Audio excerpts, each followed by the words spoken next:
ಕಾವೇರಿ ವನ್ಯಜೀವಿಧಾಮ. ತನ್ನನ್ನು ಪೋಷಿಸುತ್ತಿರುವ ಜೀವನದಿ ಕಾವೇರಿಯ ಹೆಸರನ್ನೇ ತನ್ನದಾಗಿಸಿಕೊಂಡ ಈ ವನ್ಯಜೀವಿಧಾಮ ಕರ್ನಾಟಕ ರಾಜ್ಯದ ರಾಮನಗರ, ಮಂಡ್ಯ, ಚಾಮರಾಜನಗರ ಜಿಲ್ಲೆಗಳ ವ್ಯಾಪ್ತಿಯ 1027 ಚದುರ ಕಿಲೋಮೀಟರ್ ವಿಸ್ತೀರ್ಣದಲ್ಲಿ ಹಬ್ಬಿದೆ. ಎಲೆ ಉದುರುವ ಕಾಡುಗಳಿಂದ ಹಿಡಿದು ಕುರುಚಲು ಸಸ್ಯ ವೈವಿಧ್ಯವನ್ನು ಹೊಂದಿದ ಈ ವನ್ಯಜೀವಿಧಾಮ ಆನೆ, ಹುಲಿ, ಚಿರತೆ, ಕಾಡು ಕುರಿ, ಪುನುಗು ಬೆಕ್ಕಿನ ಜೊತೆಗೆ ವಿಶಿಷ್ಟ ಸರೀಸೃಪ ಪಕ್ಷಿ ಸಂಕುಲವನ್ನು ಹೊಂದಿದ್ದು ವಿನಾಶದ ಅಂಚಿನಲ್ಲಿರುವ ಬೆಟ್ಟಳಿದು ಅಪರೂಪದ ತರಕರಡಿಗಳನ್ನು ಪೋಷಿಸುವ ಮೂಲಕ ಸುಪ್ರಸಿದ್ಧವಾಗಿದೆ. ಆದರೆ ಈ ಎಲ್ಲ ಜೈವಿಕ ವೈವಿಧ್ಯಗಳ ಮಧ್ಯದಲ್ಲಿಯೂ ಈ ವನ್ಯಜೀವಿಧಾಮ 90ಕ್ಕೂ ಹೆಚ್ಚು ಗ್ರಾಮಗಳಿಂದ ಸುತ್ತುವರಿದು 30ಕ್ಕೂ ಹೆಚ್ಚು ಮಾನವ ಆವಾಸ ಸ್ಥಾನಗಳನ್ನು ತನ್ನ ಒಡಲಲ್ಲಿ ಹೊಂದಿರುವುದರಿಂದ ಮಾನವ ವನ್ಯಜೀವಿ ಸಂಘರ್ಷಗಳಿಗೂ ಕಾರಣವಾಗ್ತಾ ಇದೆ.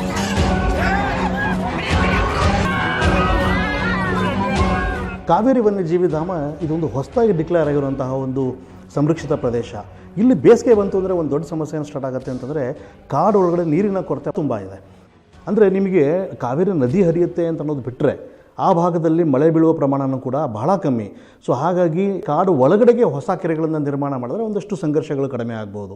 ಸೊ ಇಲ್ಲೇನಾಗುತ್ತೆ ಅಂದರೆ ಬೇಸಿಗೆ ಟೈಮಲ್ಲಿ ಎಲ್ಲ ಕಾಡು ಪ್ರಾಣಿಗಳು ನೀರನ್ನು ಹುಡ್ಕೊಂಡು ಅಥವಾ ಆಹಾರವನ್ನು ಹುಡ್ಕೊಂಡು ಕಾಡಂಚಿನ ಗ್ರಾಮಗಳಿಗೆ, ಕಾಡಿಂದ ಆಚೆಗೆ ಬರಲಿಕ್ಕೆ ಸ್ಟಾರ್ಟ್ ಆಗ್ತವೆ. ಸೊ ಹಾಗಾಗಿ ಸಂಘರ್ಷಗಳು ಜಾಸ್ತಿ ಆಗಕ್ಕೆ ಸ್ಟಾರ್ಟ್ ಆಗ್ತದೆ ಅದೇ ಟೈಮಲ್ಲಿ.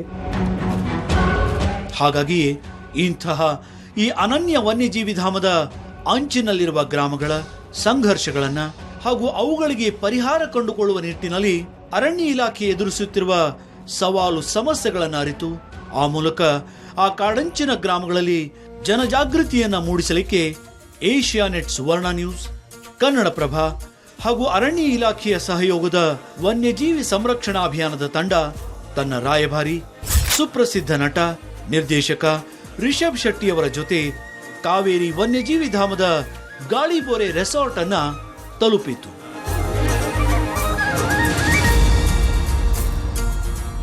ಈವರೆಗೆ ನಾವು 5 ಹುಲಿ ಸಂರಕ್ಷಿತ ಪ್ರದೇಶ ಹಾಗೂ 2 ವನ್ಯಜೀವಿ ಧಾಮಗಳಿಗೆ ಭೇಟಿ ಕೊಟ್ಟು 7 ಅಭಯಾರಣ್ಯಗಳು ಹಾಗೂ ಅದರ ಸುತ್ತಲಿನ ಪರಿಸ್ಥಿತಿಯನ್ನು ಅರ್ಥ ಮಾಡಿಕೊಂಡ್ವಿ. ಈಗ 8ನೇಯ ಪ್ರದೇಶವಾಗಿ ಹಾಗೂ ಈ ಅಭಿಯಾನದ ಕೊನೆಯ ಕಾರ್ಯಕ್ರಮವಾಗಿ ನಾವು ಕಾವೇರಿ ವನ್ಯಜೀವಿ ಧಾಮದಲ್ಲಿ ಕಾರ್ಯಕ್ರಮವನ್ನು ಹಮ್ಮಿಕೊಂಡಿದ್ದೀವಿ. ಕನ್ನಡ ನಾಡಿನ ಜೀವನದಿ ಕಾವೇರಿ ಹೆಸರನ್ನು ಇಟ್ಕೊಂಡಿರುವಂತಹ ಕಾವೇರಿ ವನ್ಯಜೀವಿಧಾಮ ಭಾಳ ಅದ್ಭುತವಾದಂತಹ ಕಾಡು. ಈ ಒಂದು ಕಾಡಿನ ಅಕ್ಕಪಕ್ಕ ನಡೀತಾರಂತಹ ಮಾನವ ಮತ್ತು ವನ್ಯಜೀವಿ ಸಂಘರ್ಷವನ್ನು ತಿಳ್ಕೊಳ್ಳೋದಕ್ಕೋಸ್ಕರ ನಾವು ಗಾಳಿಬೋರೆ ನೇಚರ್ ಕ್ಯಾಂಪ್ ಕಡೆಗೆ ಹೊರಟಿದ್ವಿ. ಕಾರಣ ಏನಂತಂದರೆ ಅಲ್ಲಿ ಅರಣ್ಯ ಇಲಾಖೆಯ ಸಿಬ್ಬಂದಿಗಳ ಜೊತೆಗೆ ಒಂದು ಸಂವಾದವನ್ನು ಏರ್ಪಡಿಸಲಾಗಿತ್ತು.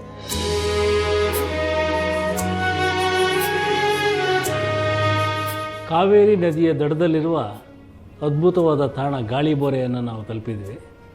ಅದಾದ ನಂತರ ಅಲ್ಲಿಯ ಪ್ರಕೃತಿ ಸೌಂದರ್ಯವನ್ನು ಅನುಭವಿಸಿದ್ವಿ. ಆಮೇಲೆ ನಮ್ಮ ಸಂಪಾದಕರಾದ ರವಿ ಹೆಗ್ಡೆಯವರ ಪ್ರಾಸ್ತಾವಿಕ ಮಾತಿನೊಂದಿಗೆ ಅರಣ್ಯ ಇಲಾಖೆಯ ಸಿಬ್ಬಂದಿಯ ಜೊತೆಗಿನ ನಮ್ಮ ಸಂವಾದ ಆರಂಭ ಆಯಿತು.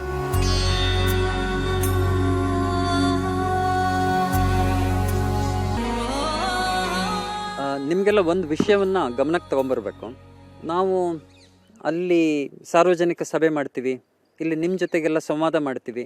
ಇದೆಲ್ಲ ಮಾಡಿದ್ಮೇಲೆ ಏನಾಗತ್ತೆ ಅನ್ನೋದೊಂದು ನಿಮಗೊಂದು ಯೋಚನೆ ಬರ್ತಾ ಇರ್ಬೋದು.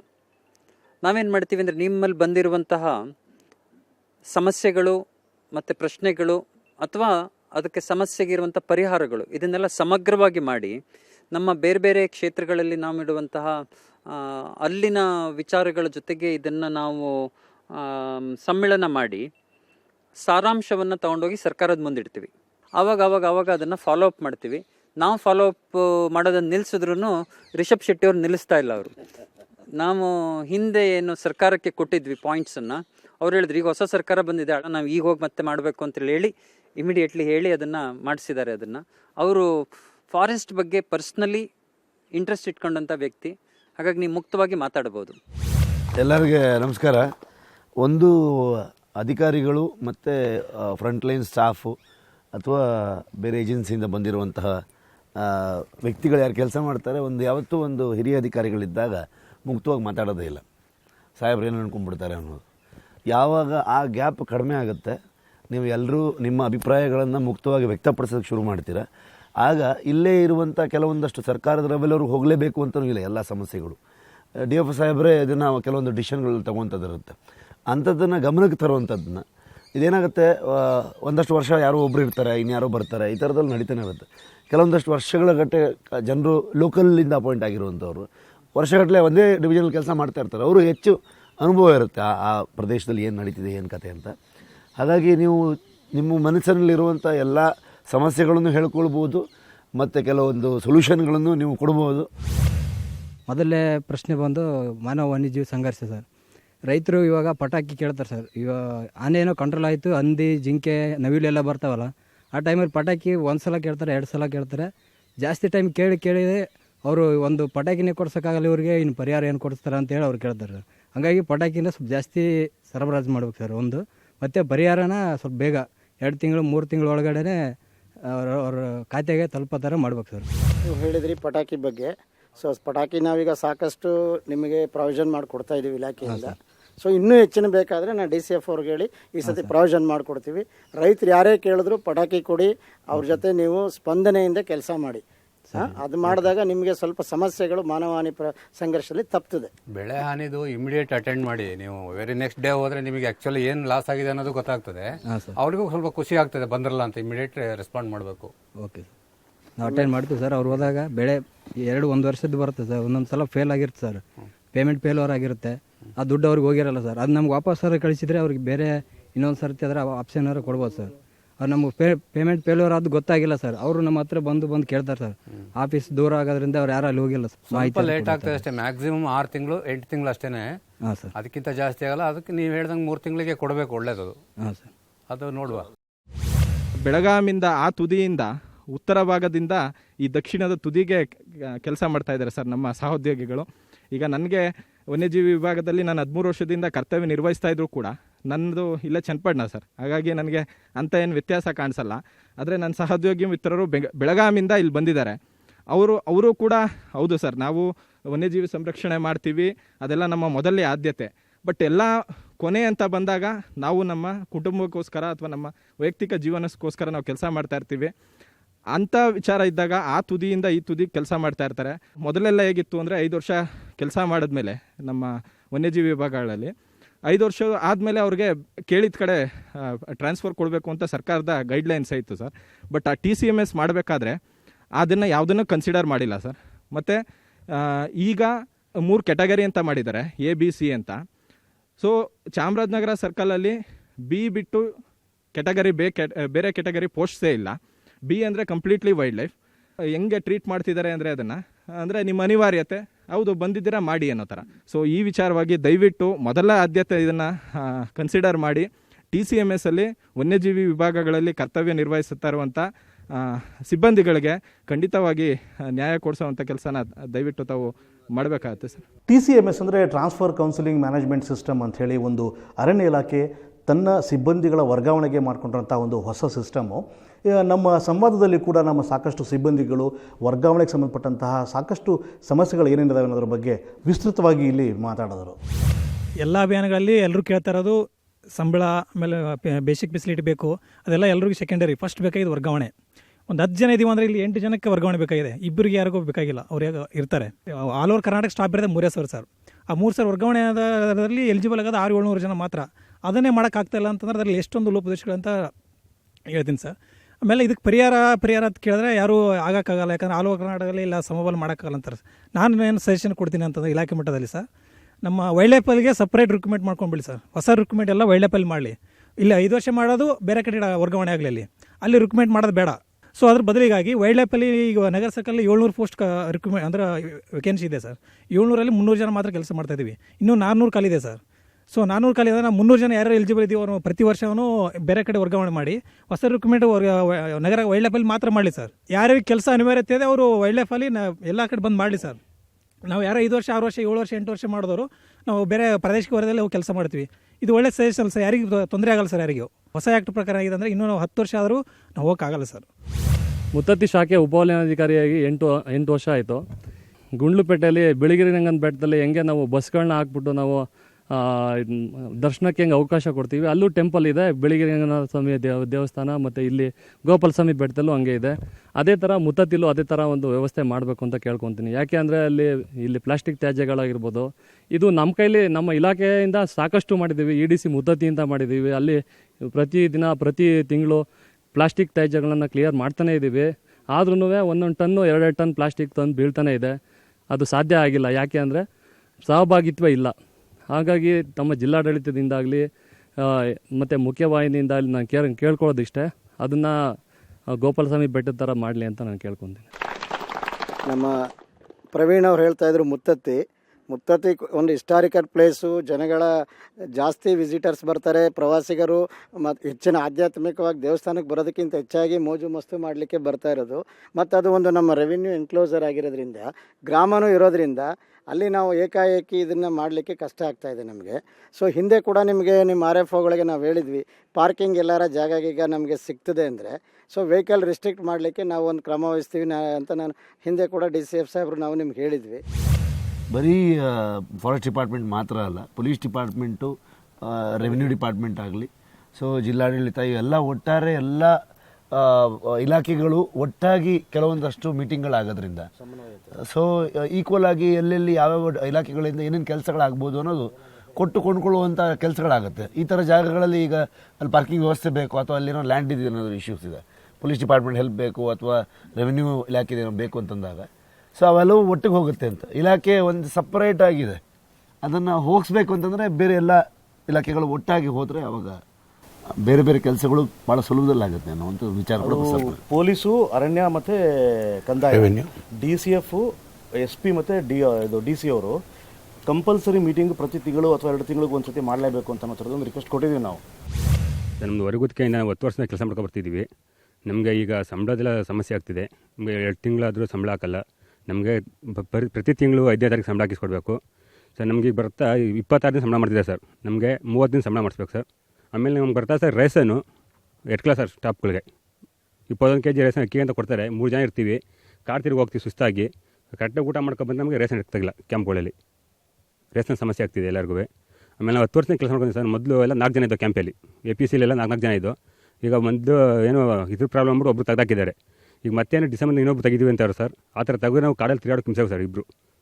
ಎಲ್ಲಂದರೆ ಮೊದಲು ಕಾಡೆಲ್ಲ ಜಾಸ್ತಿ ಬೈತವೆ, ಆನೆಗಳು ಜಾಸ್ತಿ ಆಗಿವೆ, ಇಬ್ಬರು ಕಾಡಲ್ಲಿ ತಿರುಗಾಡೋಕ್ಕಾಗಲ್ಲ.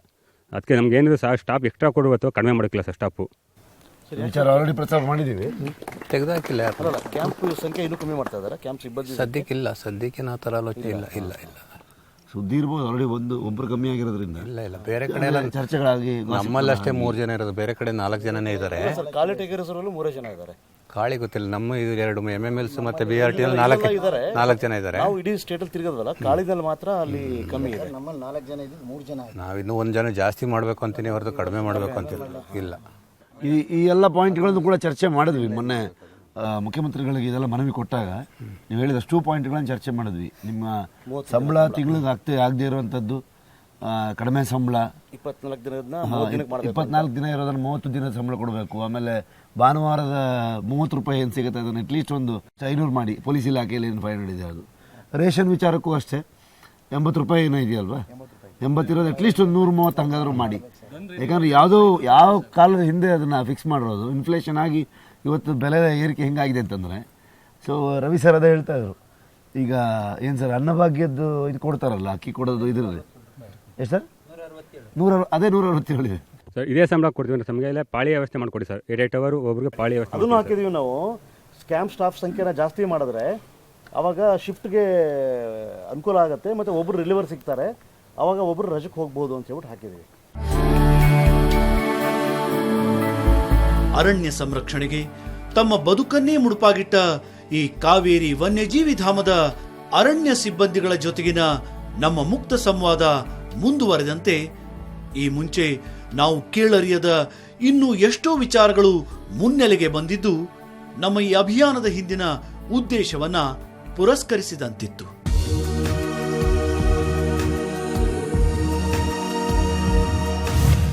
ನಮ್ಮಲ್ಲಿ ಹಳೆ ಕಾಯ್ದೆ ವ್ಯವಸ್ಥೆ ಇದಾವೆ ಸರ್ ಚಿಕ್ಕಪ್ಪನಿಂದ, ಅವಿನ್ನೂ ಹೊಸತನ ಆಗಿಲ್ಲ ಸರ್.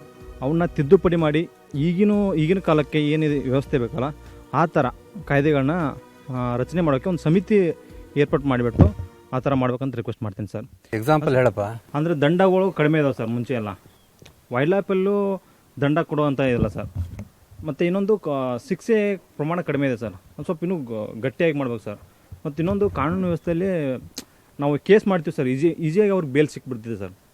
ಈಗ ನಾವು ಒಂದು ಕೇಸ್ ಮಾಡ್ತೀವಿ ಸರ್, 2-3 ದಿನದಲ್ಲಿ ಅವ್ರಿಗೆ ಬೇಲ್ ಸಿಕ್ಬಿಡುತ್ತೆ ಸರ್. ಅದಕ್ಕೆ ಅದೇ ವಿಚಾರಕ್ಕೆ ಒಂದು ಕಾನೂನು ಸಲಹೆಗಾರರನ್ನ ಪ್ರತಿ ಡಿವಿಷನ್ ಕೊಡಬೇಕು ಅನ್ನೋದು ಕೂಡ ಪ್ರಸ್ತಾಪ ಮಾಡಿದ್ದೀವಿ.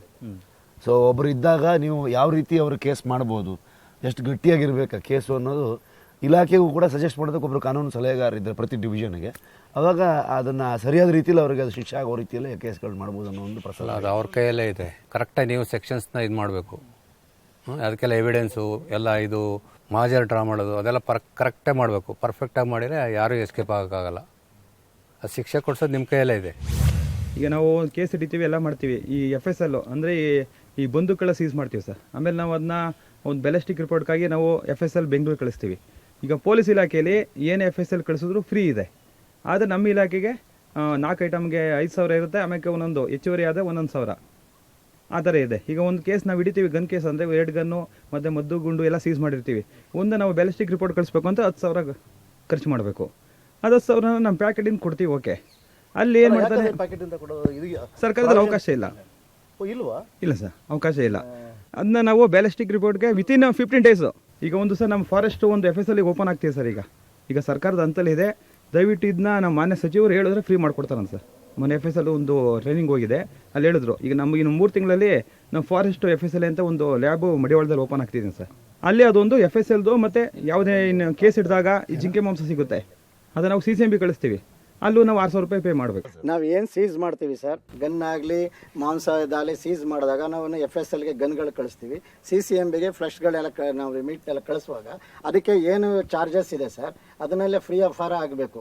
ಇಲ್ಲ ಅದಕ್ಕೆ ಯಾವ್ದಾರ ಒಂದು ನಮಗೆ ಅನುದಾನದ ಲಭ್ಯ ಆಗಿ RFOಗಳಿಗೆ ಅದನ್ನ ಒಂದು ಫ್ರೀ ಮಾಡಿಬಿಟ್ರೆ ಮುಗಿದೋಯ್ತು. ಫ್ರೀ ಮಾಡಿಬಿಡ್ಲಿ. ಮಾನ್ಯ ಸಚಿವರ ಅವ್ರಿಗೆ ಬರ್ಡನ್ ಇಲ್ಲ ಪಾಪ.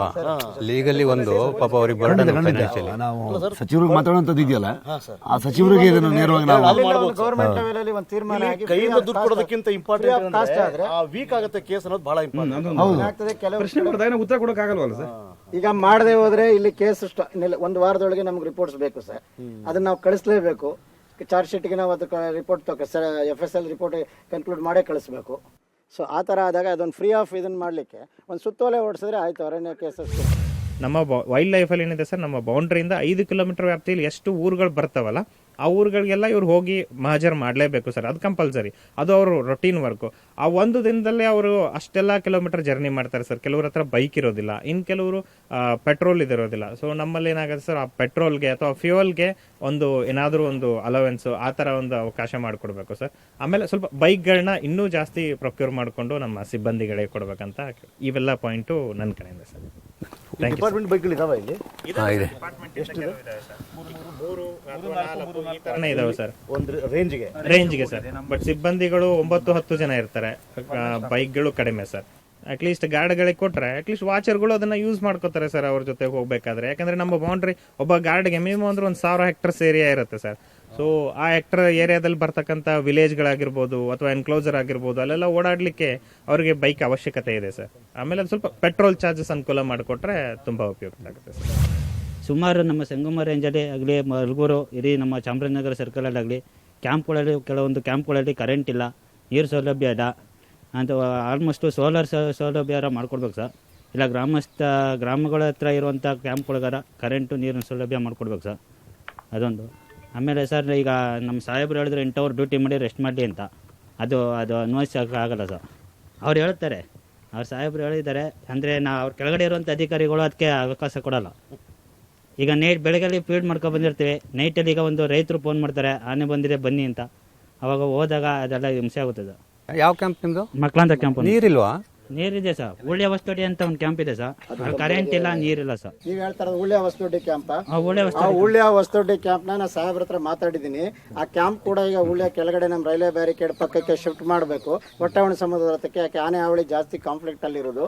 ಅಲ್ಲಿ ಒಂದು ಕಟ್ಟಡ ನಿರ್ಮಾಣಕ್ಕೆ ಅನುದಾನ ಬೇಕು ಅಂತ ನಾನು ಬೆಳಗ್ಗೆ ಕೂಡ ಸಾಹೇಬ್ರ ಹತ್ರ ಮಾತಾಡಿ ಅದಕ್ಕೆ ಮಾಡೋಣ ಅಂತ DFO ಸಾಹೇಬ್ ಹೇಳಿದ್ದಾರೆ.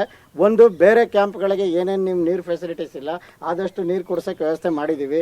ಈಗ ನೀನು ಹರಿಹರ ಕ್ಯಾಂಪ್ಗೆ ಬೇರೆ ಕಡೆಯಿಂದ ತಗೊಳ್ಳಿ, ಪೈಪ್ಲೈನು ಪ್ರೈವೇಟಿಂದ ಎಲ್ಲಾರು ತಗೊಂಡು ಒಂದು ಮಾಡಿ, ಇಲ್ಲ ಅಂದ್ರೆ ಟ್ಯಾಂಕರಲ್ಲಿ ಬೇಸಿಕ್ ನೀಡ್ಸ್ ಏನೇ ಏನೇ ಆದ್ರೂ ಅದನ್ನ ಪ್ರೊವೈಡ್ ಮಾಡಲೇಬೇಕು. ಹೀಗೆ ನಮ್ಮ ಸಂವಾದ ಒಂದು ಕಡೆಯ ಹಂತಕ್ಕೆ ತಲುಪಿತ್ತು. ಇಂತಹ ಸಂದರ್ಭದಲ್ಲಿ ಅರಣ್ಯ ಇಲಾಖೆಯ ಒಬ್ಬ ಸಿಬ್ಬಂದಿ ಎತ್ತಿದಂತಹ ಒಂದು ಪ್ರಶ್ನೆ ಎಷ್ಟು ಮಾರ್ಮಿಕವಾಗಿತ್ತೋ ಅಷ್ಟೇ ಮನಕಲಕುವಂತಿತ್ತು. ಸರ್, ಆಮೇಲೆ ಕ್ಯಾಂಪ್ಗಳಲ್ಲಿ ಇರೋರು ವಯಸ್ಸಾದವರೆಲ್ಲ ಡ್ಯೂಟಿ ಮುಗಿಸ್ತೇನೆ ಹಾಸ್ಪಿಟ್ಲಿಗೆ ಹೋಗ್ತಾ ಇದ್ದಾರೆ ಸರ್. ಈಗ ಒಂದು ಸ್ವಲ್ಪ ಇದು ಫಿಲ್ಟ್ರ್ ನೀರು, ಒಂದು ಸ್ವಲ್ಪ ಎನರ್ಜಿ ಫುಡ್ಡು ವ್ಯವಸ್ಥೆ ಮಾಡಿಸ್ಕೊಡ್ಬೇಕು ಸರ್. ಫುಡ್ಡು ನಾವು ಬರೀ ಅನ್ನ ಇಟ್ಟು ತಿನ್ಕೊಂಡು ಕಾಡಿಸುತ್ತಿದ್ರು ಸರ್. ತರಕಾರಿ ಅಂಶ ಏನೂ ಇಲ್ಲ ಸರ್. ನಮಗೆ ಮೊಟ್ಟೆ, ಹಾಲು ಯಾವುದೂ ಇಲ್ಲ ಸರ್. ಅದರಿಂದ ಈ ವಯಸ್ಸಾದ ಯಾರು ಜಾಸ್ತಿ ಸರ್ವಿಸ್ ಆಗಿತ್ತು ಅವರೆಲ್ಲ ಹಾಸ್ಪಿಟ್ಲಿಗೆ ಹೋಗ್ತಾ ಇದ್ದಾರೆ. ಮೊಟ್ಟೆ ಇಲ್ವಾ? ಸರ್, ಪ್ರತಿ 500 ರೂಪಾಯಿ ಕ್ಯಾಂಪಿಗೆ ಅವರು ಮೊಟ್ಟೆ ಮತ್ತೆ ತರಕಾರಿಗೆ ಅಂತ ಫಿಕ್ಸ್ ಆಗಿರ್ತಕ್ಕಂಥ ಏನ್ ನಿಗದಿಪಡಿಸಿದೆ ಆ ಮೊತ್ತವನ್ನ ಕೊಡ್ತಾರೆ ಸರ್ ಅವರು ಗುತ್ತಿಗೆದಾರರು. ಸರ್, ಈಗಿನ ರೇಟಲ್ಲಿ ಬರೀ ತರಕಾರಿನೇ ಬರಲ್ಲ ಸರ್. ಹಾಲು ಮೊಟ್ಟೆ ಹೆಂಗೆ ಬರ್ತದೆ ಸರ್? ಟೊಮೆಟೊನೇ ಬರಲ್ಲ. ಅದರಲ್ಲೂ 3 ಜನಕ್ಕೆ ಮಾತ್ರ ರೇಷನ್ ಬರ್ತದೆ ಸರ್. ಅದರಲ್ಲಿ ಪ್ಲಸ್ ನಾವು MRನವ್ರು ಇರ್ತೀವಿ ಸರ್, ರೇಷನ್ ಶಾರ್ಟೇಜ್ ಆಗುತ್ತೆ ಸರ್. ನಿಮ್ಮ ರೇಷನ್ ಹೆಚ್ಚು ಮಾಡೋದು ಕ್ಯಾಂಪ್ಗೆ, ಅದನ್ನು ಕೂಡ ಒಂದು ಆದ್ಯತೆ ಮೇಲೆ 22 ಪಾಯಿಂಟಲ್ಲಿ ಸಾಹೇಬರು ಕೊಟ್ಟಿದ್ದಾರೆ. ಅದು ಕೂಡ ಸೇರಿದೆ ಅದರಲ್ಲಿ ಸರ್. ಜೈಲಿಗೆ ಹೋದವ್ರಿಗೆ ವಾರ ವಾರ ಚಿಕನು ಅದು ಇದು ಎಲ್ಲ ಎನರ್ಜಿಗೂ ಮೊಟ್ಟೆ, ಬಾಳೆಹಣ್ಣು ಎಲ್ಲ ಕೊಡ್ತಾರೆ ಸರ್. ನಮ್ಮ ಕಾರ್ಡ್ ಸುತ್ತೀವ ಸರ್, ನಮ್ಗೇನಿಲ್ಲ. ಪಾಯಿಂಟ್ ಕರೆಕ್ಟಾಗಿ ಸತ್ಯವಾದ ಮಾತು. ನಮ್ಮ ವಲಯದಲ್ಲಿ ನಮಗೆ ಇರೋಕ್ಕೆ ಅಂದರೆ ಯೋಗ್ಯವಾದಂಥ ಕ್ವಾರ್ಟರ್ಸ್ಗಳಿಲ್ಲ ಸರ್. ನಮಗೆ ಇವಾಗ ಫ್ಯೂಚರಲ್ಲಿ ನಾವು ನಮ್ಮ ಟ್ರಾನ್ಸ್ಫರ್ ಆಗದೆ ಹೋದರೆ ನಮ್ಮ ಫ್ಯಾಮಿಲಿ ಏನಾದರೂ ಆದರೆ ಇರೋಕ್ಕೆ ನಮಗೆ ವಾಸದ ಮನೆ ಇಲ್ಲ ಸರ್. ಯೋಗ್ಯವಾದಂಥ ವಾಸದ ಮನೆಗಳಿಲ್ಲ. ಅದೊಂದು ಸಮಸ್ಯೆ ಸರ್. ಸರ್, ಇನ್ನೊಂದು ನಮಗೆ ಹಾಂ ಸರ್, 2017ರಿಂದ ಸರ್ ಆಚೆ ಫಾರೆಸ್ಟ್ ಗಾರ್ಡ್ಸ್ಗಳಿಗೆ 2,000 ರೂಪಾಯಿ ಮಂತ್ಲಿ 2,000 ರೂಪಾಯಿ ಇದು ಕೊಡ್ತೀವಿ ಸರ್. ನಮಗೆ ಆ ಫುಡ್ ಅಲೌನ್ಸ್ ಇತ್ತು ಸರ್. Food allowance sir. ಹಾಂ ಸರ್, ಮಂತ್ಲಿ ಕೊಡ್ತಾಯಿದ್ರು ಸರ್. ಬಟ್ ಇವಾಗ ಅದನ್ನು ಸ್ಟಾಪ್ ಮಾಡಿದ್ದಾರೆ ಸರ್.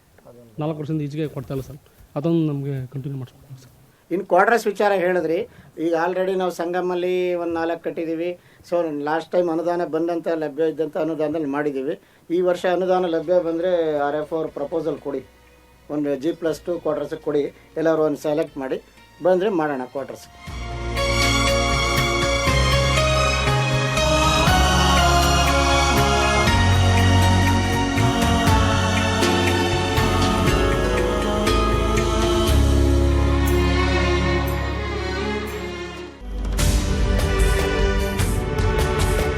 ಅರಣ್ಯ ಸಿಬ್ಬಂದಿಗಳ ಜೊತೆಗಿನ ಸಂವಾದದ ನಂತರ ನಮ್ಮ ಮುಂದಿನ ಪಯಣ ಹೊರಟಿದ್ದು ಉಯ್ಯಂಬಳ್ಳಿ ಗ್ರಾಮದ ಕಡೆಗೆ. ನಾವು ಉಯ್ಯಂಬಳ್ಳಿ ಕಡೆಗೆ ಹೊರಟ ಉದ್ದೇಶ ಏನಂತಂದರೆ, ಆ ಪಂಚಾಯಿತಿಗೆ ಅತ್ಯುತ್ತಮ ಅರಣ್ಯ ಸ್ನೇಹಿ ಪಂಚಾಯಿತಿ ಪ್ರಶಸ್ತಿಯನ್ನು ಘೋಷಣೆ ಮಾಡಲಾಗಿತ್ತು. ಅದರ ಜೊತೆಗೆ ಅಲ್ಲಿ ಸೇರಿದಂತಹ ಸುತ್ತಮುತ್ತಲ ಗ್ರಾಮದ ಸಾವಿರಾರು ಜನರನ್ನು ಉದ್ದೇಶಿಸಿ ಮಾನವ ಮತ್ತು ವನ್ಯಜೀವಿ ಸಂಘರ್ಷ ಹಾಗೂ ಸಹಬಾಳ್ವೆಯ ಒಂದು ಸಂದೇಶವನ್ನು ಅಲ್ಲಿ ನಾವು ಸಾರಬೇಕಿತ್ತು. ನಾವು ನಮ್ಮ ರಾಯಭಾರಿಗಳ ಜೊತೆ ಉಯ್ಯಂಬಳ್ಳಿ ಗ್ರಾಮವನ್ನು ತಲುಪಿದಾಗ ಅಲ್ಲಿ ಎಲ್ಲಿ ನೋಡಿದ್ರು ಜನವೋ ಜನ. ಆ ಜನಗಳ ಕೇಕೆ ಜೊತೆಗೆ ಮಕ್ಕಳ ಸಾಂಸ್ಕೃತಿಕ ಕಾರ್ಯಕ್ರಮದೊಂದಿಗೆ ನಮ್ಮ ಅಭಿಯಾನದ ಕಾರ್ಯಕ್ರಮ ಆರಂಭ ಆಯಿತು.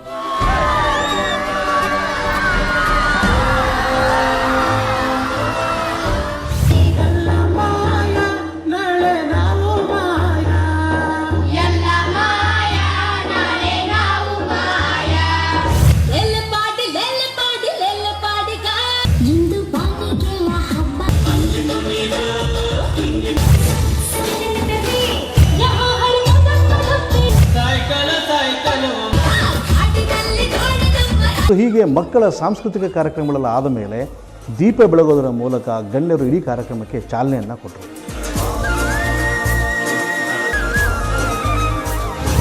ಹೌದು, ನಮ್ಗೆ ಭಾಳ ಹೆಮ್ಮೆ ಆಗುತ್ತೆ. ನಾವು ಹುಲಿ ಸಂಖ್ಯೆಯಲ್ಲಿ ದೇಶದಲ್ಲಿ ನಂಬರ್ 2, ಆನೆ ಸಂಖ್ಯೆಯಲ್ಲಿ ನಂಬರ್ 1 ಅನ್ನೋದಿರಲ್ಲ. ಅದ್ರ ಜೊತೆಗೆ ಒಂದಿಷ್ಟು ಸಮಸ್ಯೆಗಳು ಕೂಡ ಬರ್ತಾ ಇದೆ. ಆ ಸಮಸ್ಯೆಗಳನ್ನು ನಾವು ಈಗಲೇ ಗಮನಿಸಿಕೊಂಡು ಪರಿಹರಿಸಿಕೊಳ್ಳದೆ ಹೋದರೆ ಅದು ಮುಂದೆ ಇನ್ನೂ ದೊಡ್ಡ ಸಮಸ್ಯೆ ಆಗುತ್ತೆ ಅನ್ನುವಂಥದ್ದು ನಮ್ಮ ಕಾಳಜಿ. ಹಾಗಾಗಿ ಅಲ್ಲಿ ಏನಾಗ್ತಿದೆ, ವಾಸ್ತವವಾಗಿ ಏನಾಗ್ತಿದೆ ಅನ್ನೋದನ್ನು ನಮ್ಮ ಮಾಧ್ಯಮ ಸಂಸ್ಥೆ ಕಾಡಂಚಿನ ಗ್ರಾಮಗಳಿಗೆ ಹೋಗುತ್ತೆ. ಅಲ್ಲಿ ಅರಣ್ಯ ಇಲಾಖೆಯವರ ಜೊತೆಗೆ ನಾವು ಸಂವಾದವನ್ನು ನಡೆಸ್ತೇವೆ, ಗ್ರಾಮಗಳ ಜೊತೆಯಲ್ಲಿ ಸಂವಾದವನ್ನು ನಡೆಸ್ತೇವೆ. ಆ ಮೂಲಕ ಅಲ್ಲಿನ ಸ್ಥಳೀಯ ಸಮಸ್ಯೆಗಳನ್ನು ಅರ್ಥ ಮಾಡಿಕೊಂಡು ನಾವು ಅದನ್ನೆಲ್ಲ ಕ್ರೋಢೀಕರಿಸಿ ಅದನ್ನು ಸರ್ಕಾರದ ಮುಂದೆ ತಗೊಂಡು ಹೋಗ್ತೇವೆ. ನಮ್ಮ ಈ ಎಲ್ಲ ಸೀಸನ್ಗಳಲ್ಲಿ, ಅದರಲ್ಲೂ ಈಗಿನ 7 ಕಾರ್ಯಕ್ರಮವನ್ನು ಮುಗಿಸಿದ್ದೀವಿ, ಇದು 8ನೇ ಕಾರ್ಯಕ್ರಮ ಏನಿದೆ, ಇದರಲ್ಲಿ ಬರುವಂತಹ ಮುಖ್ಯ ಅಂಶಗಳನ್ನೆಲ್ಲ ಹಿಡಿದು ನಮ್ಮ ರಿಷಬ್ ಶೆಟ್ಟಿ ಅವರು ಮುಖ್ಯಮಂತ್ರಿಯವರಿಗೆ ಅದನ್ನು ತಲುಪಿಸಿದ್ದಾರೆ. ಅದನ್ನು ಸಕಾರಾತ್ಮಕವಾಗಿ ಪರಿಗಣಿಸಿ ಅದನ್ನು ನಾನು ಅರಣ್ಯ ಇಲಾಖೆ ಜೊತೆ ಚರ್ಚಿಸಿ ಕಾರ್ಯರೂಪಕ್ಕೆ ತರೋದಕ್ಕೆ ಭರವಸೆಯನ್ನು ಕೂಡ ಕೊಟ್ಟಿದ್ದಾರೆ. ಕಾವೇರಿ ಅಭಯಾರಣ್ಯದಲ್ಲಿ ಕಳೆದ 20 ವರ್ಷಗಳಿಂದ ನಮ್ಮ ಇಲಾಖೆ ಕೈಗೊಂಡ ಬಿಗಿ ಸಂರಕ್ಷಣಾ ಕ್ರಮಗಳಿಂದ ಗಿಡಮರಗಳು ಮತ್ತು ವನ್ಯಜೀವಿಗಳ ಸಂಖ್ಯೆಯಲ್ಲಿ ಗಣನೀಯವಾಗಿ ಹೆಚ್ಚಳವಾಗಿರುತ್ತದೆ. ಆದರೆ ಈ ಭಾಗದಲ್ಲಿ ಕಾಲಕಾಲಕ್ಕೆ ಮಳೆ ಸರಿಯಾಗಿ ಬೀಳದೆ ಅರಣ್ಯದಲ್ಲಿ ಪ್ರಾಣಿಗಳಿಗೆ ಹುಲ್ಲು, ಸೊಪ್ಪು, ಮೇವು ಮತ್ತು ಕುಡಿಯುವ ನೀರು ಸಾಕಷ್ಟು ದೊರೆಯುತ್ತಿಲ್ಲ. ಆದುದರಿಂದ ಆಹಾರ ಅರಸಿ ಕಾಡು ಪ್ರಾಣಿಗಳಾದ ಆನೆ, ಹಂದಿ, ಜಿಂಕೆಗಳು ಸಾಮಾನ್ಯವಾಗಿ ರಾತ್ರಿ ವೇಳೆಯಲ್ಲಿ ಅರಣ್ಯದ ಅಂಚಿನ ಗ್ರಾಮಗಳ ರೈತರ ಜಮೀನುಗಳಿಗೆ ತೆರಳಿ ಬೆಳೆ ಹಾನಿ ಮಾಡಿ ಬೆಳೆಯನ್ನು ತಿಂದು ತುಳಿದು ರೈತರಿಗೆ ಅಪಾರ ನಷ್ಟ ಉಂಟು ಮಾಡುತ್ತವೆ. ಈ ರೀತಿಯಾಗಿ ನಮ್ಮ ಅಭಯಾರಣ್ಯದ ಸುತ್ತಲೂ ಮಾನವ ವನ್ಯಪ್ರಾಣಿ ಸಂಘರ್ಷ ನಿರಂತರವಾಗಿ ನಡೆಯುತ್ತಲೇ ಇರುತ್ತದೆ. ಆದುದರಿಂದ ಈ ಸಂಘರ್ಷವನ್ನು ತಪ್ಪಿಸಲು ಹಾಗೂ ವನ್ಯಜೀವಿಗಳನ್ನು ರಕ್ಷಿಸಲು ಅಭಯಾರಣ್ಯದೊಳಗಡೆಯ ಸಾಕಷ್ಟು ನೀರು ಮತ್ತು ಆಹಾರ ಸಿಗುವಂತೆ ಮಾಡಲು ಅರಣ್ಯದ ಒಳಗೆ ಹೆಚ್ಚು ಕೆರೆಕಟ್ಟೆಗಳನ್ನು ನಿರ್ಮಿಸಲು ಇಲಾಖೆ ಪ್ರಯತ್ನಿಸುತ್ತಿದೆ. ಕಾರ್ಯಕ್ರಮದಲ್ಲಿ ನಮ್ಮ ಸಂಪಾದಕರಾದಂತಹ ರವಿ ಹೆಗಡೆಯವರು ಹಾಗೂ ಕಾವೇರಿ ವೈಲ್ಡ್ ಲೈಫ್ ಸ್ಯಾಂಚುರಿಯ DCF ಆಗಿರುವಂತಹ ಸುರೇಂದ್ರ ಅವರು ಮಾತನಾಡಿದ ನಂತರ ನಮ್ಮ ಈ ಒಂದು ಅಭಿಯಾನದಲ್ಲಿ ನಮ್ಮ ಪಾಲುದಾರರಾಗಿರುವಂತಹ ಮಲ್ಲೇಶ್ವರಂ ಸುದರ್ಶನ್ ಸಿಲ್ಕ್ನ GM ಆಗಿರುವಂತಹ ಸತೀಶ್ ರವರು ನಮ್ಮನ್ನೆಲ್ಲರೂ ಉದ್ದೇಶಿಸಿ ಮಾತನಾಡಿದರು. ಕಾಡು ಇದ್ದರೆ ವನ್ಯಜೀವಿಗಳಂದರೆ ಕಾಡು ಪ್ರಾಣಿಗಳು ಸಂತೋಷವಾಗಿ ಜೀವನ ಮಾಡುತ್ತಲ್ಲ, ಆ ಕಾಡು ಸುಭಿಕ್ಷೆಯಿಂದ ಇದ್ದರೆ ಕಾಲ ಕಾಲಕ್ಕೆ ಮಳೆ ಬೆಳೆ ಅಲ್ಲ ಎಷ್ಟು ಸಮೃದ್ಧಿಯಾಗಿರುತ್ತಲ್ಲ. ಸೊ ಆ ರೀತಿ ಕಾಲ ಕಾಲಕ್ಕೆ ಮಳೆ ಬೆಳೆ ಆದರೆ ಖಂಡಿತ ನಾಡು ಸುಭಿಕ್ಷೆಯಿಂದ ಇರುತ್ತೆ. ಸೊ ಆ ನಾಡು ಸುಭಿಕ್ಷೆಯಿಂದ ಇದ್ದರೆ ಆ ಮಲ್ಲೇಶ್ವರಂ ಸುದರ್ಶನ್ ಸಿಲ್ಕ್ಸ್ಗಳು ಕೂಡ ನಮಗೂ ಕೂಡ ಒಂದು ಹಬ್ಬದ ವಾತಾವರಣ ಸೃಷ್ಟಿಯಾಗುತ್ತೆ. ಸೊ ಈ ಹಬ್ಬದ ವಾತಾವರಣಕ್ಕೆ ನಿಮ್ಮೆಲ್ಲರ ಕೊಡುಗೆ ಅಪಾರವಾದಂಥ ಇದೆ. ಯಾಕೆಂದರೆ ನೀವು ಕಾಡಿನ ಮಡಿಲಲ್ಲಿ ರೈತಾಪಿ ಜನ ಕಾಡಂಚಿನಲ್ಲಿ ತುಂಬ ಕಷ್ಟಪಟ್ಟು ಜೀವನ ಮಾಡ್ತಾ ಇದ್ದೀರಾ. ಆದರೆ ನಾವು ನಾಡಲ್ಲಿ ನಿಮ್ಮ ನೆರಳಿಂದ ನಿಮ್ಮ ಸಹಕಾರದಿಂದ ನಾವು ಕೂಡ ಸ್ವಲ್ಪ ನೆಮ್ಮದಿಯಿಂದ ಜೀವನ ಮಾಡ್ತಾ ಇದ್ವಿ. ಸೊ ಮಲ್ಲೇಶ್ವರಂ ಸುದರ್ಶನ್ ಸಿಲ್ಕ್ಸ್ ಕಡೆಯಿಂದ ಈ ಕಾಡಂಚಲಿರುವಂತಹ ರೈತಾಪಿ ಜನಾಂಗಕ್ಕೆ ಇದಕ್ಕೆ ನಮಗೊಂದು ಭಾಗವಹಿಸುವಂಥ ಅವಕಾಶ ಕೊಟ್ಟದ್ದಕ್ಕಾಗಿ ನಮ್ಮ ಬಾಸ್ JR ಶ್ರೀನಿವಾಸ್ ಕಡೆಯಿಂದ ಹಾಗೂ ಸುದರ್ಶನ್ ಸಿಲ್ಕ್ ಮಲ್ಲೇಶ್ವರಂ ಕಡೆಯಿಂದ ನಿಮಗೆಲ್ಲರೂ ಕೂಡ ಧನ್ಯವಾದ ಹೇಳ್ತೀವಿ.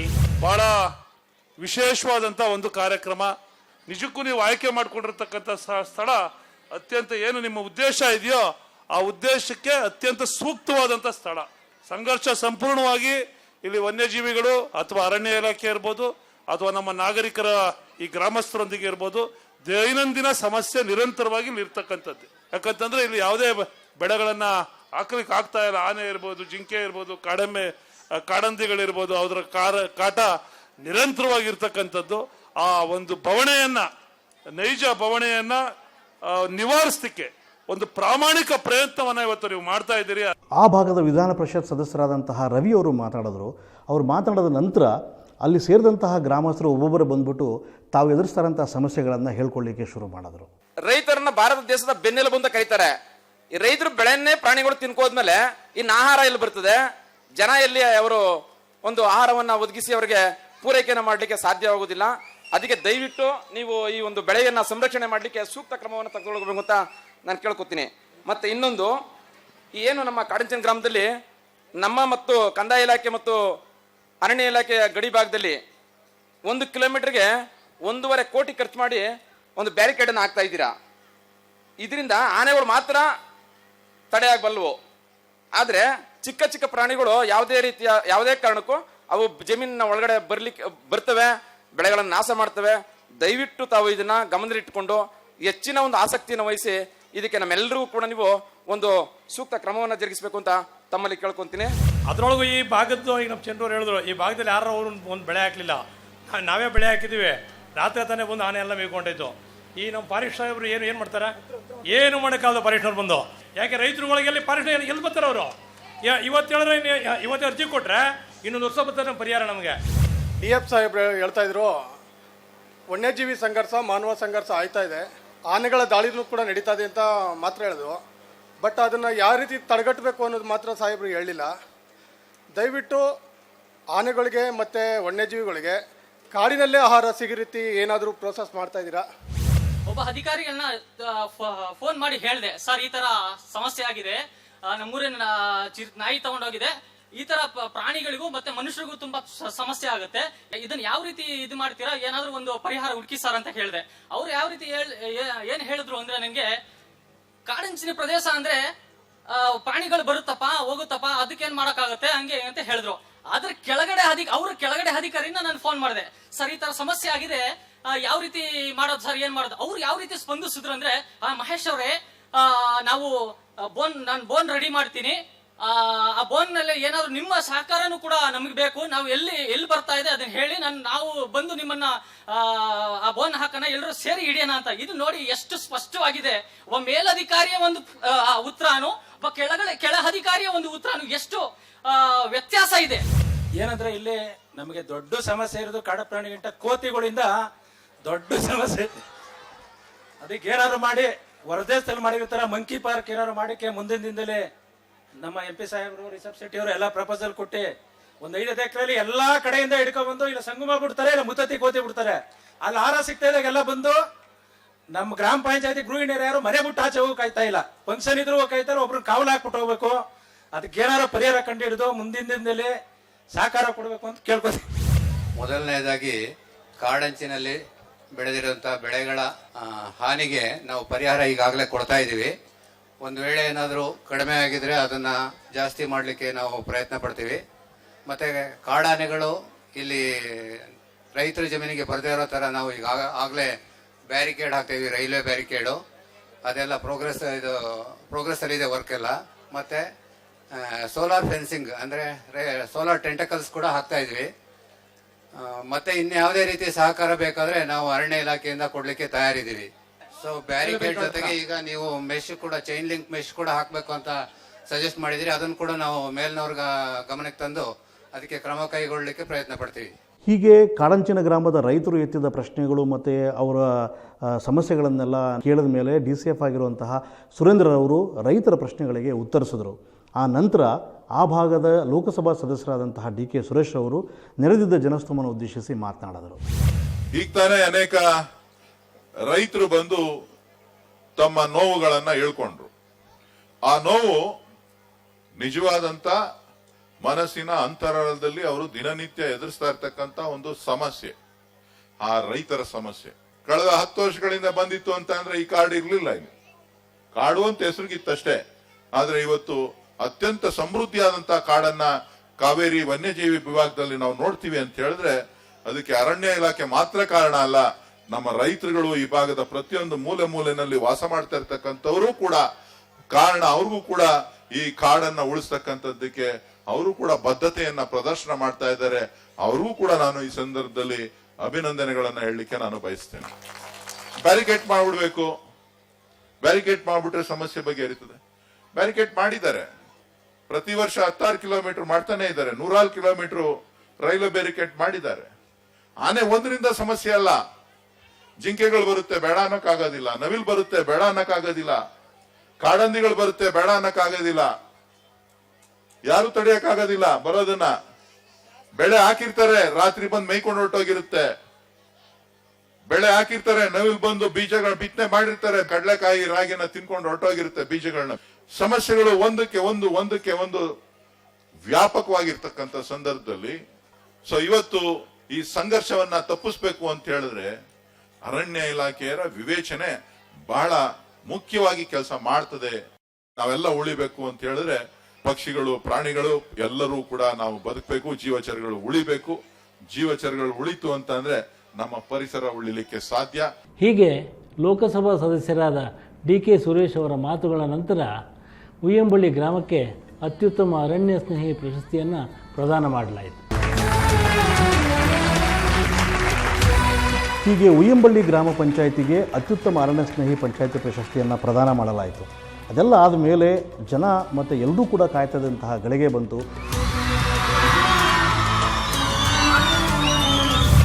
ವರ್ಷಗಟ್ಟಲೆ ಒಬ್ಬ ರೈತ ಸಾಲ ಮಾಡಿ ಕಷ್ಟಪಟ್ಟು ಬೆಳೆ ಬೆಳೀತಾನೆ.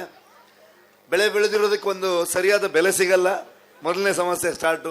ಸರಿಯಾದ ಬೆಳೆ ಬರುತ್ತಾ ಇಲ್ವೋ ಅಂತ ನಂಬಿಕೆ ಇಲ್ಲ. ಬಂದಾಗಿ ಇನ್ನೇನು ಚೆನ್ನಾಗಾಯಿತು ಅನ್ನೋಂಥ ಸಂದರ್ಭದಲ್ಲಿ ಆನೆ, ಹಂದಿ, ಜಿಂಕೆ ಎಲ್ಲ ಕಾಡು ಪ್ರಾಣಿಗಳು ಬಂದು ಅದನ್ನು ಹಾಳು ಮಾಡ್ತವೆ. ಸೊ ಇದನ್ನು ನೋಡಿದಾಗ ನಮಗೆ ಸರ್ಕಾರಕ್ಕೆ ಈ ಕಾರ್ಯಕ್ರಮದಿಂದ ಏನು ಮಾಡೋಕ್ಕೆ ಹೊರಟು, ಏನು ಮಾಡಿದ್ವಿ, ಮುಂದೆ ಏನು ಮಾಡ್ತೀವಿ ಅನ್ನೋದನ್ನು ನಿಮ್ಮ ಹತ್ರ ಹಂಚ್ಕೊಳ್ಳೋದಕ್ಕೆ ಇಷ್ಟಪಡ್ತೀನಿ ನಾನು. ಯಾಕಂದರೆ ಸಮಸ್ಯೆಗಳನ್ನು ಸುರೇಶಣ್ಣ ತುಂಬ ಅದ್ಭುತವಾಗಿ ಹೇಳಿದ್ದಾರೆ. ಬೆಳೆ ನಾಶ ಆದಾಗ ಏನು ಅದಕ್ಕೆ ಪರಿಹಾರ ಕೊಡ್ತಾ ಇದ್ದಾರೆ, ಆ ಹಣನೂ ಕೂಡ ಇವತ್ತಿನ ಮಾರ್ಕೆಟ್ ವ್ಯಾಲ್ಯೂವನ್ನು ಆಧರಿಸಿ ಕೊಡಬೇಕು ಅನ್ನೋದು. ಇವತ್ತು ಮಾರುಕಟ್ಟೆಯಲ್ಲಿ ನಿಮ್ಗೆ ಏನು ಬೆಲೆ ಸಿಗುತ್ತೆ ಅಷ್ಟಕ್ಕೆ ಸರಿಯಾದಂಥ ಬೆಲೆಯನ್ನು ಕೊಡಬೇಕು ಅನ್ನೋದನ್ನು ಮುಖ್ಯಮಂತ್ರಿಗಳಿಗೆ ನಾವು ಮನವಿ ಮಾಡಿದ್ದೀವಿ. ಜೊತೆಗೆ ನಿಮಗೆ ಬರೀ ಈಗ ಆನೆಗಳು ಬರುತ್ತೆ, ಕೆಳಗಡೆಯಿಂದ ಹಂದಿ ಆಗಲಿ, ಜಿಂಕೆ ಆಗಲಿ, ನವಿಲಾಗಲಿ, ಇವುಗಳೆಲ್ಲ ಬರುತ್ತೆ. ಇವನ್ನೆಲ್ಲ ಹೇಗೆ ತಡೆಯೋದು ಅಂತ ಅದಕ್ಕೂ ಕೂಡ ಅರಣ್ಯ ಇಲಾಖೆಯಿಂದ ಹಲವಾರು ಸೊಲ್ಯೂಷನ್ಗಳನ್ನು ಕಂಡುಕೊಳ್ಳುವಂಥ ಪ್ರಯತ್ನ ಮಾಡಿದ್ದಾರೆ. ಜೊತೆಗೆ ಇಲಾಖೆಯಲ್ಲೂ ಕೂಡ ಹಲವಾರು ಸಮಸ್ಯೆಗಳಿದೆ. ಇಡೀ ಇಲಾಖೆಯಲ್ಲಿ ಅವರು ಇರೋದು ಒಂದು ಅರ್ಧದಷ್ಟು ಜನ ಅಷ್ಟೇ. ಅವರು ಕೇವಲ ಒಂದು 3 ಜನ 4 ಜನ ಒಂದೊಂದು ಡಿವಿಷನಲ್ಲಿ ಅವ್ರು ಬರ್ತಾರೆ. 24 ಗಂಟೆ ರಜಾನೂ ಇರಲ್ಲ, ಅವ್ರಿಗೆ ಕೆಲಸ ಮಾಡ್ತಾ ಇರ್ತಾರೆ. ಅವರು ಕೂಡ ಕಾಡು ಪ್ರಾಣಿಗಳ ದಾಳಿಯಿಂದ ಸಾವನ್ನ ಈಡಾದಂಥದ್ದು ಎಷ್ಟೋ ಇದಿದೆ. ಇಡೀ ಕುಟುಂಬವನ್ನು ಬಿಟ್ಟು ಬಂದು ಅವ್ರು ಬಂದು ಇಲ್ಲಿ ಕಾಡನ್ನು ಕಾಪಾಡುವಂಥ ಕೆಲಸ ಮಾಡ್ತಿರ್ತಾರೆ. ಹಾಗಾಗಿ ನಿಮ್ಮೆಲ್ಲರ ಸಹಕಾರ ಅರಣ್ಯ ಇಲಾಖೆಯ ಮೇಲೂ ಕೂಡ ಇರಲಿ.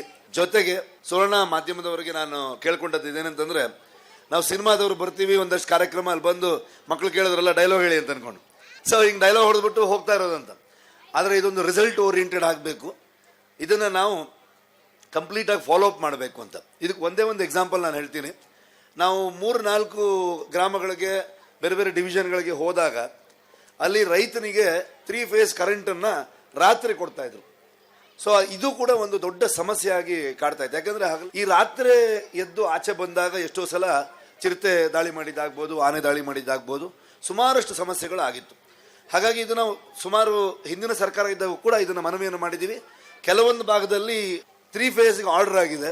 ಸೊ ಇನ್ಮೇಲೆ ಹಗಲೊತ್ತಲ್ಲಿ ಒಂದು 3 ಗಂಟೆಗಳ ಕಾಲ 3 ಫೇಸ್ ಕರೆಂಟನ್ನು ಕೊಡ್ತಾರೆ.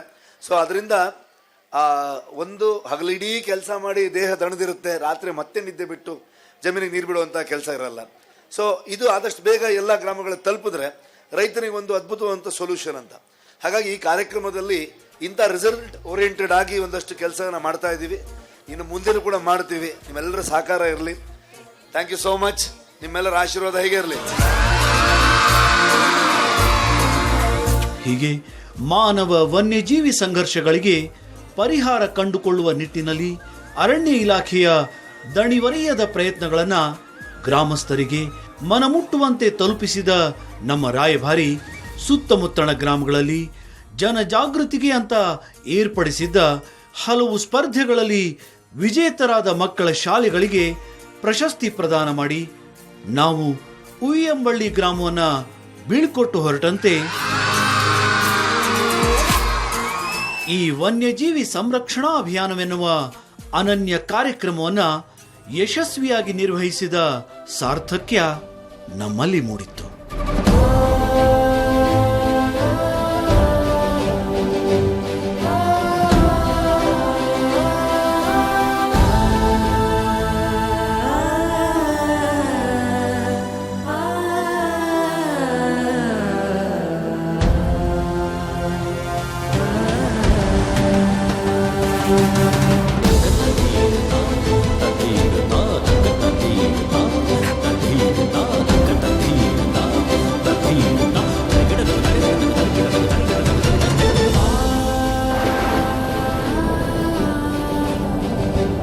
ಈ ಬಾರಿ ನಾವು 5 ಹುಲಿ ಸಂರಕ್ಷಿತ ಪ್ರದೇಶಗಳು ಹಾಗೂ 3 ವನ್ಯಜೀವಿ ಧಾಮಗಳನ್ನು ಭೇಟಿ ಕೊಟ್ಟು ಈ ವನ್ಯಜೀವಿ ಸಂರಕ್ಷಣಾ ಅಭಿಯಾನದ ಸೀಸನ್ 4ರ ಕೊನೆಯ ಹಂತಕ್ಕೆ ಬಂದಿದ್ದೀವಿ. ಈ ಕಾಡಂಚಿನ ಗ್ರಾಮಗಳಲ್ಲಿ ನಡೀತಾ ಇರುವಂಥ ಸಂಘರ್ಷ ಏನು, ಅಲ್ಲಿನ ಅರಣ್ಯ ಇಲಾಖೆ ಸವಾಲುಗಳು ಏನು ಅನ್ನೋದನ್ನೆಲ್ಲ ಅರ್ಥ ಮಾಡಿಕೊಂಡು ಅವುಗಳನ್ನೆಲ್ಲವನ್ನು ಅಂಶವನ್ನು ಕ್ರೋಢೀಕರಿಸಿ ಅದನ್ನು ಮುಖ್ಯಮಂತ್ರಿಗಳಿಗೆ ಈಗಾಗಲೇ ನೀಡಿದ್ದೇವೆ. ಇದರ ಜೊತೆಗೆ ಅರಣ್ಯ ಸಚಿವರಿಗೂ ಕೂಡ ನಾವು ಇದನ್ನು ನೀಡೋರಿದ್ದೇವೆ. ಅದನ್ನು ಫಾಲೋ ಅಪ್ ಮಾಡ್ತಾ ಇದ್ದೀವಿ, ಮುಂದೂ ಕೂಡ ಫಾಲೋ ಅಪ್ ಮಾಡ್ತೀವಿ. ಈ ಮೂಲಕ ಒಂದು ಮಾಧ್ಯಮ ಸಂಸ್ಥೆಯಾಗಿ ನಮ್ಮ ವೃತ್ತಿಯ ಜೊತೆಗೆ ಸಮಾಜದ ಬಗ್ಗೆ ಇರುವಂತಹ ಜವಾಬ್ದಾರಿಯನ್ನು ಕೂಡ ನಾವು ನಿಭಾಯಿಸ್ತಾ ಇದ್ದೇವೆ.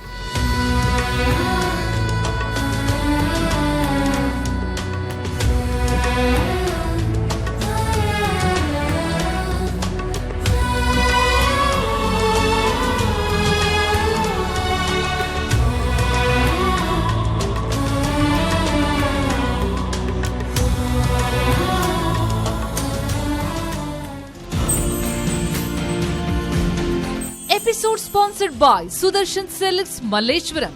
Co-presented by